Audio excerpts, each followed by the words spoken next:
Mise à jour de ma stratégie d'investissement en bourse. Cet enregistrement est produit lors du mois de juin de l'année 2025. En fait, j'avais fait d'autres vidéos où je parlais d'investissement en bourse. Et là, comme j'ai fait des petits changements dans ma gestion de portefeuille, j'ai décidé de produire une vidéo. Naturellement, la vidéo présente n'est pas un conseil en investissement. Je ne suis pas conseiller en investissement. Et aussi, d'investir en bourse comporte des risques, d'où la pertinence de faire vos propres vérifications en lien avec les fonds négociés en bourse que je vais aborder dans les prochaines minutes. Donc, une fois cette mise en garde faite, je vais commencer en vous mentionnant que dans mon remaniement de portefeuille, c'est que j'avais pris, entre autres, Misty, MSTY. C'est un fonds négocié en bourse de la gamme de produits Yield Max qui, avec option d'achat, qui se rapporte à l'entreprise de MicroStratégie depuis le début de la période je vous dirais à peu près du halving en lien avec le Bitcoin. MicroStratégie a été extrêmement, dans le fond, performante à la hausse. Elle a augmenté de plusieurs fois sa valeur. Le titre de MicroStratégie, sa particularité, c'est qu'il est très volatile, il fluctue beaucoup. Et quand le Bitcoin prend des hausses, il augmente davantage. Par exemple, si le Bitcoin prend une hausse de 3%, ça se peut que le titre de MicroStratégie augmente de 7%. MicroStratégie, c'est une entreprise qui achète beaucoup du Bitcoin. Depuis le début de la période du halving, a fait des performances assez spectaculaires. Bon, c'est en lien avec ça. Puis l'idée, c'était d'aller chercher à chaque mois des dividendes pour tirer profit de ces fluctuations. Donc, j'avais pris MSTI qui a été très performant. J'en avais déjà parlé dans d'autres vidéos, dans le sens que par rapport aux mois qui ont précédé, quelqu'un aurait pu faire à peu près 112% de la valeur du montant investi en dividendes. Quelqu'un qui, par exemple, aurait mis 100 000 dedans, ben, il aurait fait 112 000 pour à peu près sur un an d'investissement. Donc, c'est assez impressionnant. Il y a des vidéos en lien avec ça là, sur YouTube. MSTI est très suivi par plusieurs investisseurs anglophones. Dans le domaine francophone, naturellement, il n'y a pas grand-chose. Pourquoi j'ai changé? En fait, le mois dernier, j'avais pris 1000 dollars à peu près là, en MSTY. Ça m'avait donné 94 dollars. Donc, j'avais eu un revenu de dividende d'à peu près 9,5%. C'était un petit peu moins que 1000 dollars, c'était peut-être 996. Fait quand même 9,5% de rendement sur un mois. Il y en a qui n'ont même pas ça là, sur un an avec dans le fond, CPG, certificats de placement garantis, ce que certains appellent des certificats de pauvreté garantis qui peuvent, dans certains cas, donner du 4, entre du 3 et du 5% de rendement. Moi, j'ai eu 9,5% de rendement sur un mois, ce qui est nettement supérieur. Là. Puis comme j'expliquais, sur un an, il y en a qui ont eu environ 112% de rendement. Par contre, ce qui arrive, c'est que je fais des observations après avoir eu ce dividende-là. Naturellement, la valeur du titre a baissé. Par la suite, récemment, j'ai eu une autre entrée de dividende, mais elle était moins importante. J'ai eu 57 dollars. Puis là, la valeur du montant investi a fondu, est passée à 820 dollars. Donc, en fait, quand que je parle de dividendes, vous les avez ici, les distributions. Donc, la distribution que j'avais eue le 7 de mai, c'était 2,37 de la part. C'était nettement plus payant que 1,47 ici pour le 4 juin 2025. Mais ça fluctue d'un mois à l'autre. Vous voyez ici, il y a eu 1,33, 1,37, 2,2. Ça fluctue. Et c'est sûr qu'en lien avec ces fluctuations-là, ça demande une forme de gestion. Fait que moi, après 2 mois, j'ai reçu 151 $ de dividendes, mais la valeur du titre a baissé de 176. Donc, j'ai perdu un peu d'argent. Puis, dans le fond, par rapport au type de produit lié de max, c'est sûr que dans le fond, il faut que la personne prenne une partie des dividendes qui sont élevés et qu'ils les réinvestissent dans l'optique de conserver le même montant investi à long terme. Donc, ça demande une gymnastique pour, dans le fond, compenser la baisse qu'on connaît lorsqu'on reçoit des dividendes que ça ne me tente pas de faire. Parce qu'il a fallu que je prenne sur le 151 $ puis je le remette, dans le fond, en investissement dans l'optique de tendre à conserver le 1000 $ investi au fil des mois. Tandis que là, ce qui risque d'arriver, c'est que bon, il était, mettons, à 996, 820. Là, après ça, peut-être que je serais rendu à 730, 600 quelques. Fait que ça a tendance à baisser. Mais il y a des revenus de dividendes quand même importants qui rentrent. Mais dans le fond, faire ça sur un mois ou deux, c'est une chose, mais dans une optique d'investissement à long terme, sur 15 ou 20 ans, c'est peut-être pas, tu sais, ça demande de l'énergie. Donc, ça commence à me peser. Fait que j'ai liquidé là, mon fonds Misty. À la place, j'ai produit un fonds Harvest avec effet de levier de 0,25, à différence de MSTY qui n'a pas ça.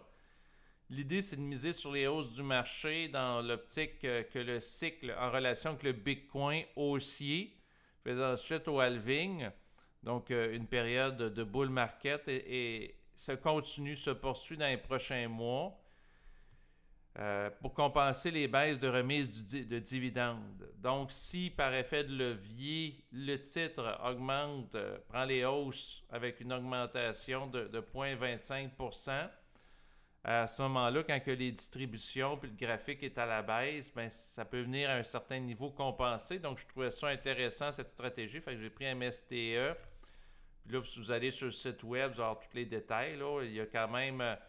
mais c'est une autre approche, c'est-à-dire que les frais de gestion sont moindres aussi que Yield-Max. Donc, un frais de gestion de 0,40%. Tandis que l'autre, c'était 99% là, par rapport à MSTI, là, les frais de gestion. Donc, frais de gestion plus élevés. Donc, les frais de gestion, je regarde. Ah, c'est ça. Gross Expense Ratio, 99%. Fait que les frais de gestion étaient un peu plus élevés, tandis que l'autre a un effet de levier. Puis les options d'achat, ils en produisent sur un maximum de 50% de la position, tandis que l'autre, ils en produisent beaucoup plus. C'est sûr que Mesty peut donner plus de dividendes, mais vu que l'autre a un effet de levier, je n'aurais pas nécessairement à rebalancer à tous les mois ou régulièrement mon portefeuille en lien avec la déclinaison, la baisse du montant investi. Donc, c'est ce que j'avais à mentionner. Sinon, j'avais pris aussi... WNTR, produit Yield-Max. En fait, c'est un produit qui va dans le sens contraire de la montée du titre MicroStratégie, donc MSTR, pour prendre ces initiales auxquelles je faisais allusion. Donc, plus que MSTR baisse, plus que WNTR est censé monter. Donc, j'avais pris ce titre-là pour observer la transition du cycle, parce que l'hypothèse que je fais, c'est qu'il va y avoir un cycle baissier comme une période baissière, en fait, comme dans les cycles précédents qui ont été ponctués par la halving en lien avec le Bitcoin, où pendant environ 2 ans, la valeur du Bitcoin va être à la baisse. Probablement que ça va dépasser octobre 2025 jusqu'au prochain halving prévu en 2028. Donc, à ce moment-là, ce titre risque de performer.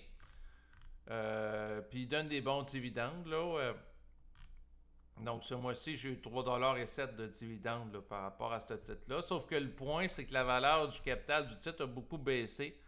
J'en avais pris pour à peu près 50 $. Puis là, j'étais rendu à peu près à 39 $. Donc, on s'entend que c'est nettement plus bas là, que la valeur du dividende. Donc là, j'ai pas l'intention de garder dans les prochains mois parce que lui, il va se mettre à hausser probablement quand que le Bitcoin va se mettre à baisser. Sauf que là, c'est un petit peu tôt, on est au mois de juin, puis mes prévisions, c'est pas avant octobre ou novembre 2025. Donc, je m'étais pris peut-être un peu trop à l'avance. Donc, j'ai liquidé ma position. Puis, rendu à ce stade-là, je vais voir si je continue à investir aussi en crypto. Peut-être que je vais sortir de l'essentiel de mes positions, sauf le Bitcoin. Là, je vais voir qu'est-ce qu'il y en est. En fait, sinon, ce que j'avais à dire aujourd'hui,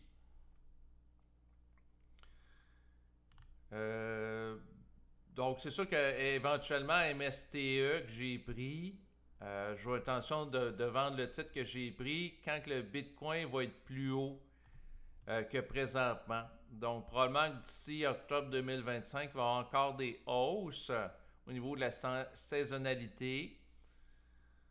Donc, le Bitcoin, présentement, au moment où je vous parle, je vais le mettre à jour en temps réel, il est à 109 000 américains.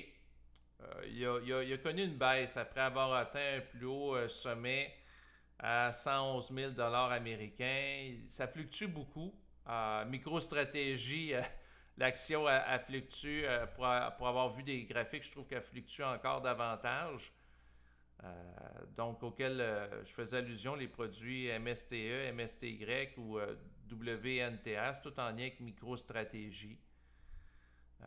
Donc, parce que des produits avec option d'achat, puis plus que l'action qui se rapporte à l'option d'achat est volatile, plus qu'il y a des opportunités de créer des options d'achat, ensuite des ventes, puis d'aller chercher des profits quand on reçoit, dans le fond, un montant d'argent à chaque fois qu'il y en a une qui est vendue. Donc, c'est un petit peu ça l'idée de l'investissement avec option d'achat. Donc, MSTE, je le surveille. Je vais probablement le liquider. Peut-être que si le Bitcoin monte, là, en fait, Cointin Chapeau, qui est un des YouTubers spécialisés dans le domaine du Bitcoin, il parlait de la possibilité que ça augmente significativement au mois de juin. Là, il reste encore des jours.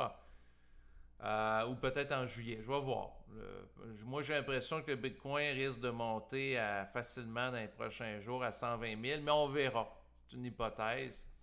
Sinon, ce que j'ai à dire aussi, c'est que une des raisons qui m'a fait, parce que j'avais pris d'autres produits Yieldmax dans le passé, comme Tesla, Connie, Fiat, mais là, j'ai sorti pas mal de ces produits-là à cause que ça peut demander des réajustements de portefeuille pour garder la même position investie dans le temps. Tandis que si l'effet de levier permet de compenser par rapport aux produits Harvest les baisses de la valeur du portefeuille, à ce moment-là, je n'ai pas nécessairement à faire des réajustements de portefeuille autant. Là. Fait que c'est ça qui est intéressant, je trouve, à prendre en considération. Pour vous parler de ce que je veux dire, si je prends Tesla de Yieldmax, pour le mois dernier, il a connu une baisse de moins 7,47%.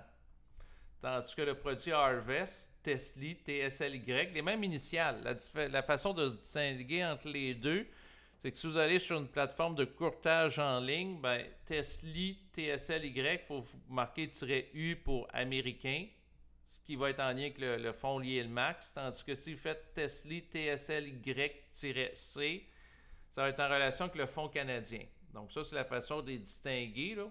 Une lettre de différence, mais c'est important. Donc Tesla, vous voyez, il a pris une hausse de 6,47%. L'autre, comme je disais, c'est une baisse de 7,47. La problématique un peu, c'est la dévaluation de la valeur du titre dans le temps. Au début, il valait 43 $. Là, ça baisse. Donc, il va pas... C'est-à-dire qu'un fonds négocié en bourse va pas nécessairement... C'est ça, va pas prendre autant les hausses que le fonds d'origine auquel il se rapporte.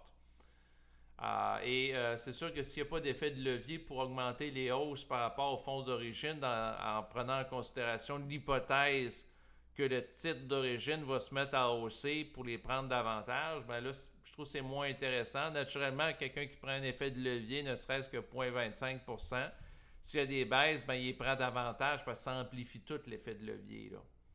Donc ça, c'est à prendre en considération. Mais ce que je veux expliquer... si je prends, dans le fond, le titre par rapport à la compagnie Tesla, là, la compagnie d'Elon Musk, qui vaut, dans le fond, très cher, puis que les gens, dans le fond, il y a beaucoup de gens qui ont investi dedans. Donc, si on le prend sur la valeur de Tesla sur une période, disons, de 1 an, vous voyez qu'il y a eu des hausses importantes. Si je prends TLSY-U sur 1 an, donc on voit qu'il y a des hausses dans les deux cas. Sauf que, comme ça, c'est un 11 juin 2024. Ouais, c'est ça. C'est que, dans le fond, les hausses sont. On voit ça ici, la courbe, elle monte plus ici pour décembre 2011 que ici. Donc, ce que ça veut dire, c'est que le titre de Tesla connaît des augmentations plus grandes. D'ailleurs, on le voit ici, 91,08% d'augmentation. Puis l'autre, pendant cette période-là, il fait moins 39,37. Fait que là, vous voyez qu'il ne prend pas autant les hausses. Donc ça, c'est un élément qui m'a amené, entre autres, à changer, réajuster ma stratégie d'investissement. Sinon, ben, j'ai pris HHIS depuis plusieurs mois. Je suis quand même satisfait du rendement. En fait, pour 11,20$ qui a été mis dans HHIS, c'est un autre fonds négocié en bourse d'Harvest. C'est Adrian qui m'a fait connaître ça, de Passive Income Investing. Donc, il y a une chaîne sur YouTube. Lui, HHIS, donc, il se rapporte à des grosses entreprises là, comme Tesla, Meta, Palantir. Et je trouve qu'il performe bien. Il donne un revenu avec constance au fil des mois de 25 cents par part d'action. Bon, ben, si ça me coûte 11,20 pour une action d'HHIS-C, parce que c'est en canadien, C parce que ça veut dire dollar canadien, puis ça donne 25 cents de la part, bon, ben, si je fais 25 cents divisé par 11,20, ça fait 2,2% de rendement pour un mois. Ce qui fait en sorte que j'anticipe pour 1 an, c'est que ça va me donner 26,4% de rendement. Donc, si j'arrondis à peu près 25% de rendement, ce qui veut dire que, dans le fond, le capital va augmenter de 25%. C'est à peu près, c'est quand même super bon. J'ai pris aussi Tesla, donc en lien avec l'entreprise Tesla. Donc, pour 7,59$ de coût moyen par action dans Tesla-C, qui donne aussi 25 cents. Fait que là, vous voyez, il y en a un qui c'est 11,20$ qui donne 25 cents. L'autre, c'est 7,59$.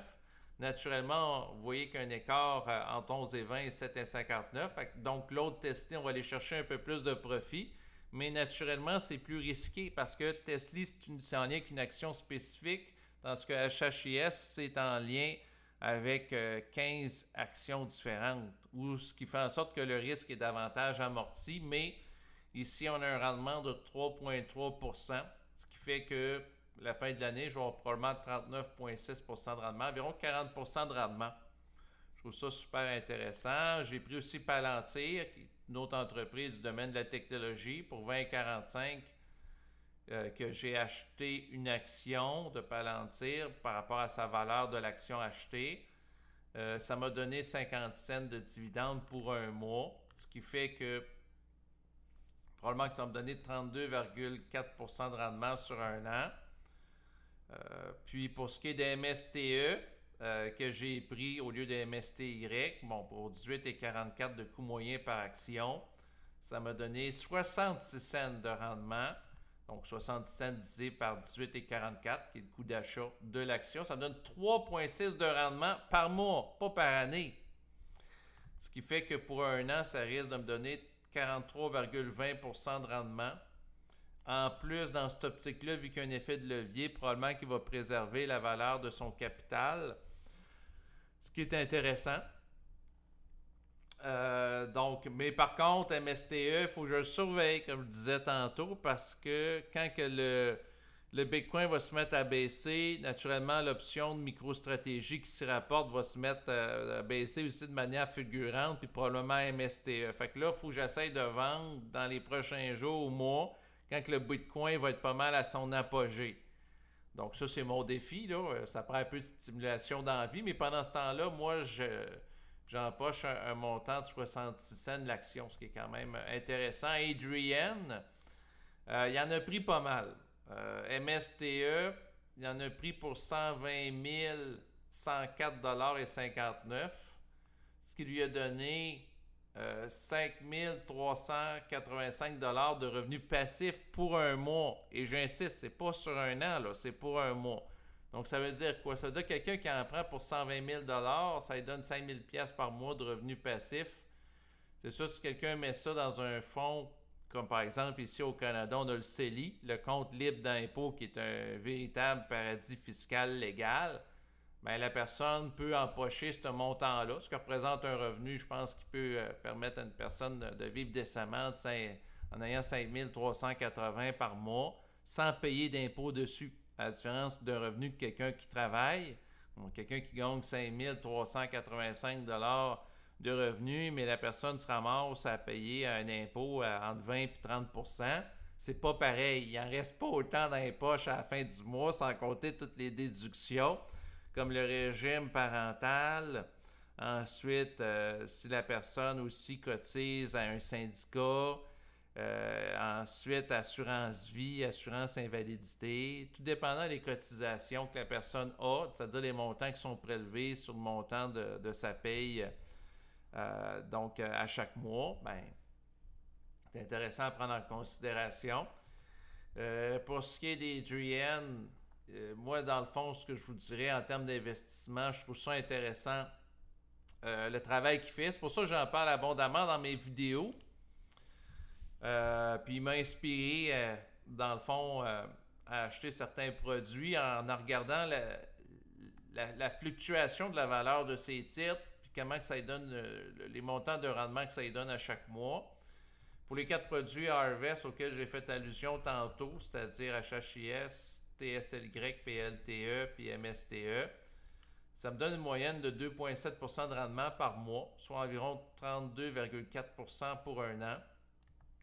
Puis en plus de ça, il faut calculer que probablement que si les titres sous-jacents de ces fonds négociés en bourse avec option d'achat se valorisent dans les prochains mois, c'est l'hypothèse que je fais, bien à ce moment-là, ben, en plus des revenus de dividendes, il y a cet argent-là qui fait que les titres, dans le fond, augmentent de valeur si je les vends.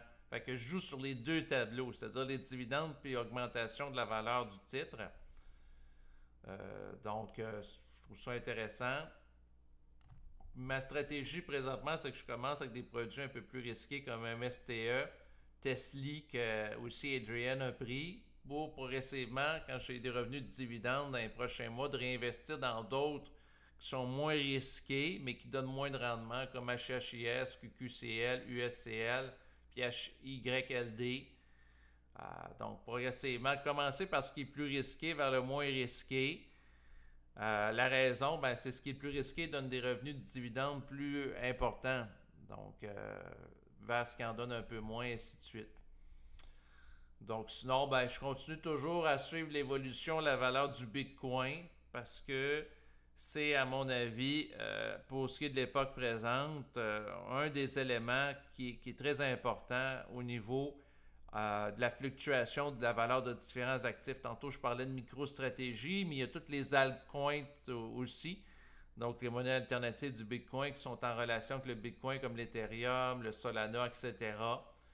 Ensuite, la valeur de fonds négociés en bourse et la blockchain, etc. Donc, ça va être... c'est ce qui va compléter maintenant cette vidéo. L'idée, c'était de vous partager un petit peu... dans le fond, le fine-tuning ou le raffinement que je fais dans ma gestion de portefeuille à la lumière de ma compréhension de certains éléments, certaines informations. Naturellement, cette vidéo, j'en suis conscient, est beaucoup liée à une intégration personnelle que je vous partage. C'est sûr que moi, je vis au Québec, au Canada, puis les fonds auxquels je fais allusion sont en relation avec ma réalité nord-américaine, mais il est possible pour, dans le fond, des gens un peu partout dans le monde, de prendre en considération, parce que ça se peut qu'en Europe, il y ait d'autres fonds négociés en bourse qui se rapportent avec option d'achat, qui se rapportent au titre que je mentionne. C'est sûr qu'il faudrait que je fasse des recherches, par contre, pour essayer de trouver les titres équivalents ou les gens qui s'intéressent à faire de telles recherches. Mais, dans le fond, ce que je vous dirais par rapport à tout ce qui est abordé aujourd'hui, c'est que je suis dans l'exploration intensive présentement de la perspective par rapport à la bourse de vivre dans le fond, éventuellement de revenus passifs D'où le fait que je m'intéresse beaucoup aux fonds négociés en bourse avec option d'achat et des produits modernes en lien avec la technologie au développement. Parce que ce genre de produit-là, ça n'existait pas il y a 30 ou 40 ans, la différence des actions d'entreprise.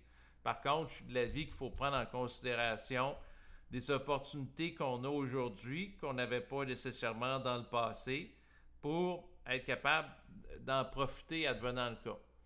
Donc, c'est ce qui va compléter maintenant cet enregistrement qui visait entre autres à faire une mise à jour en lien avec ma stratégie d'investissement. Naturellement, je ne vous demande pas de me croire sur parole par rapport à ce qui a été dit aujourd'hui dans la vidéo. Et en lien avec toute information abordée, je vous propose de toute la vérifier par vous-même. Donc, ça, c'est important que je vous dise ça en dernier lieu parce que une erreur est si rapidement arrivée. Puis des fois, dans le feu de l'action, on va confondre des données ou des chiffres. Mais ce que j'ai à dire, c'est que je suis satisfait des revenus de dividendes parce qu'ils sont rentrés récemment. Puis quand les gens investissent en dividendes aussi, ce qu'il y a à prendre en considération, c'est pas parce que, par exemple, pour un mois courant, ça se termine un 30 ou un 31 que la journée même, la dernière journée du mois, la personne a le revenu de dividende. Comme moi, les revenus de dividende sont rentrés par rapport au produit Harvest le 9 juin par rapport au mois de mai. Donc, 9 jours plus tard. Et quand c'est rentré le 9 juin, c'est pas rentré le 9 juin au matin à 9h30. Non, non. C'est le 10 juin que j'en ai pris connaissance. Peut-être qu'ils ont été versés dans mon compte tardivement en fin de journée le 9 juin. Donc, tu sais, il y a un délai, mais à prendre en considération quand même. Là, mais c'est important là, de le savoir pour gérer en conséquence. Mais tu sais, si tout s'aligne bien, ben, avec des revenus de dividendes comme ça, je vais probablement faire un rendement de à peu près 32,4% pour un an en lien avec ce type de produit-là, à peu près 33%. Fait que je trouve ça quand même bien là, en termes de valorisation dans l'optique de surperformer le marché, c'est-à-dire le SP500 ou le Nasdaq 100. Le SP500, bon, on peut parler d'une moyenne si on est très conservateur entre 10 et 12%. Puis le Nasdaq 100, peut-être 15 ou 17%. Donc avec 32% à peu près de rendement. Je trouve que je suis dans la surperformance, donc à ce moment-là, ça justifie la pertinence de prendre des risques par rapport à des titres spécifiques ou un fonds qui encore porte 15. Donc ça, c'est mon optique d'investissement. Donc là, c'est vrai, je termine. Je vous remercie de votre écoute et je vous dis à bientôt. Au revoir.